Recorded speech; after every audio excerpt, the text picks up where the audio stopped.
Salut à tous, nouvelle vidéo de la semaine. Alors je suis dans mon fauteuil, on va tester un objet connecté différent des smartphones. Quoique la semaine passée, j'ai testé l'iPhone 14 et j'étais dans mon fauteuil. Bon, aujourd'hui on va tester des écouteurs, pour changer. Ce sont les Tozo Crystal Buds que voici.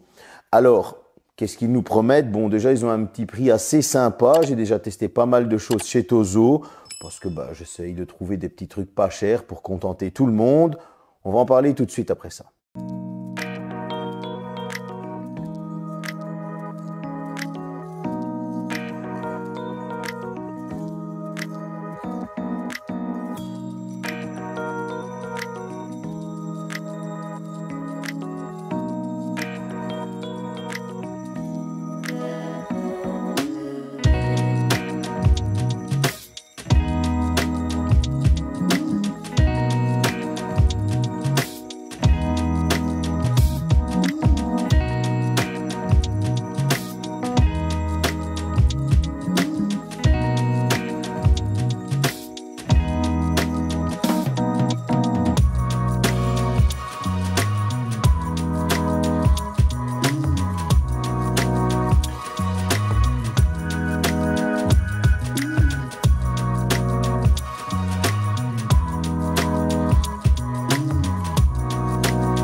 Bon, après ce petit déballage, petit packaging assez sympa, j'ai envie de dire assez propre, dans sa gamme de prix, on n'est pas sur l'exagération et après on se retrouve avec des écouteurs de merde, parce que c'est déjà arrivé, où vous avez un packaging au top et puis c'est de la merde. Ici, on est sur un petit boîtier, on va dire du déjà vu, avec un capot transparent qui laisse transparaître nos amis les Buds. Et alors, on peut le recharger en USB type C, on en parlera un petit peu plus tard. J'ai trouvé que les qualités de finition, c'est assez sympa, sans frôler l'excellence, on va pas se mentir. Il y a un peu de jeu dans le capot et le capot a tendance à se refermer assez vite, ce qui est assez stressant si vous êtes pressé de prendre vos Buds.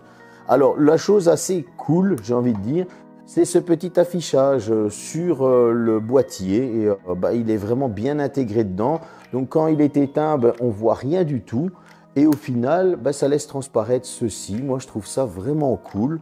Maintenant, au niveau des écouteurs, j'ai envie de dire que ils tiennent très bien dans les oreilles déjà. Ils ont un design de Buds.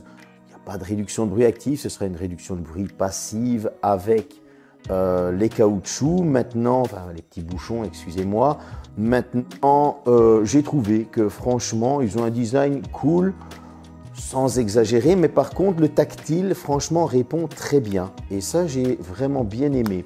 Alors, petit aparté, ce tactile est réglable directement dans l'application, car oui, il y a une application pour les Tozo.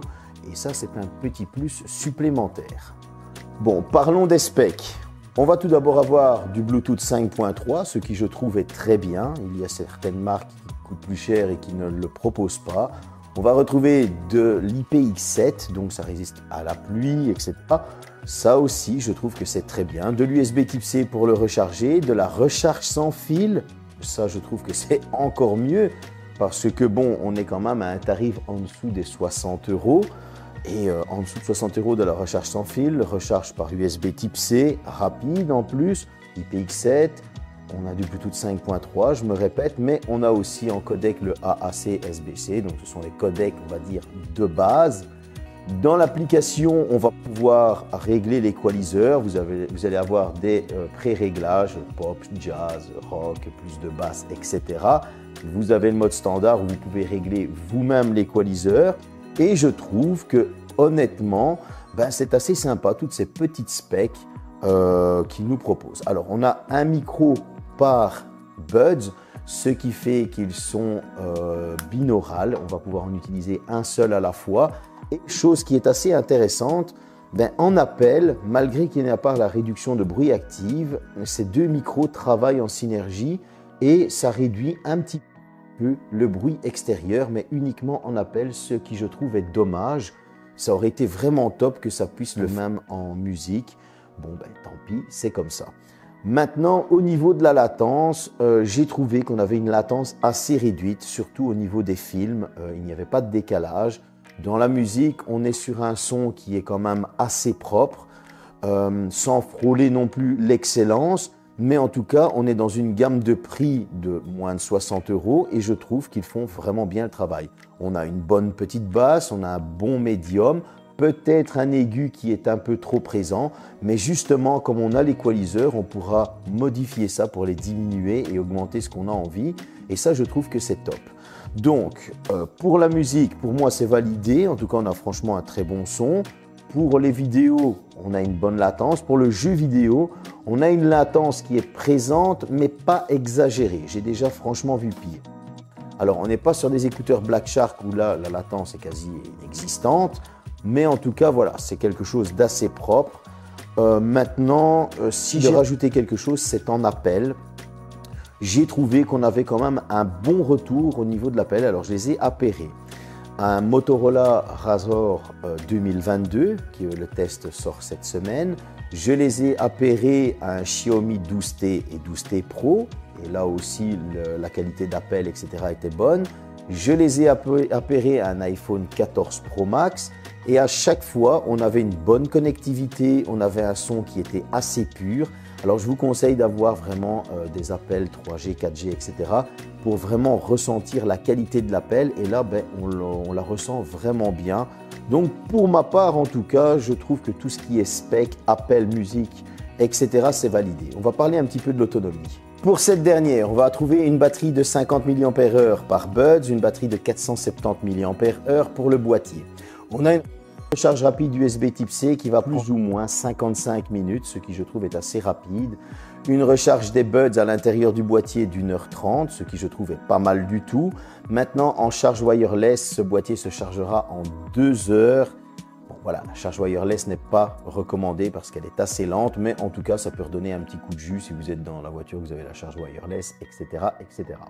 En appel, comptez qu'il faudra un petit 5 heures pour épuiser vos Buds, ce qui est pas mal du tout, 5 heures d'appel.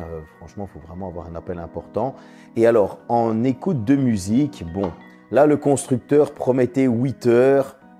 En écoute continue, moi, j'ai plus mesuré 7h30 que 8 heures. On était plus vers le 7h20 minutes même, mais ce qui, je trouve, est pas mal du tout. Ça veut dire qu'une personne qui va les utiliser pour écouter de la musique à son sport, etc., ne va pas forcément les charger tous les jours. Il est parti pour facilement sa petite semaine, voire 2 semaines. Si vous les utilisez au sport ou alors au bureau, etc., vous allez pouvoir tenir votre journée facilement. Et moi, je trouve que ça, c'est franchement très bien. Au niveau de l'autonomie, c'est un gros point fort. Pour ma conclusion, on est sur un prix de 59,99 €, 59,99 €. Alors, la concurrence est rude, je vous l'accorde, parce que déjà, quand on voit que Black Shark nous sortent des écouteurs à du 39,99 €, 99 €, à moins de 40 €, des fois moins de 50 €, c'est clair qu'ils vont devoir donner des coudes pour se faire une petite place. Cependant, on a quand même un son qui est quand même pas mal équilibré pour cette gamme de prix.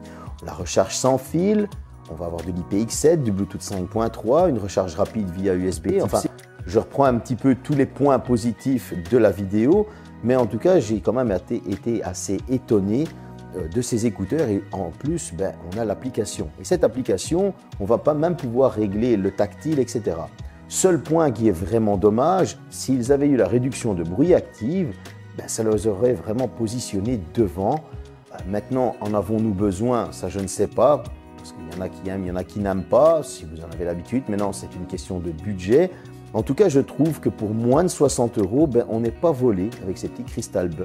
J'ai déjà testé pas mal de choses de chez Tozo. J'essaye de vous trouver à chaque fois des écouteurs, des montres, et que ça ne coûte pas trop cher pour pouvoir convenir à tout le monde, parce qu'il faut bien contenter tout le monde et toutes les bourses. Et moi, je dis que si vous avez un petit 60 € et que vous cherchez des écouteurs, je vous les conseille quand même. Bon, c'est vrai que le boîtier est un petit peu cheap. Voilà, c'est des petites choses qu'on va pouvoir lui excuser. à ce boîtier, mais par contre, il a ce petit affichage. Enfin, comme vous voyez, il y a du pour, il y a du contre.